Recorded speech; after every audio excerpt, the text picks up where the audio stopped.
hayotiga shilqimlikni yig'ishtiring. Falonchi xotini bilan ajrashibdi. Falonchining o'g'li unday bo'libdi. Bu bilan sizning ishingiz nima?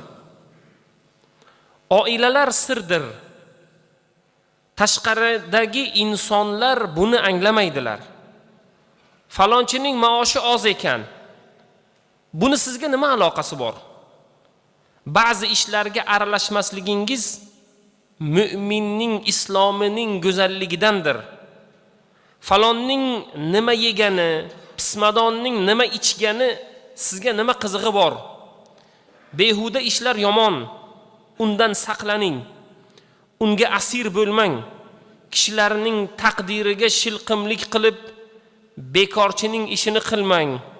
O'zganing hayotidan saqlaning, o'zingizni saqlang deb Ibn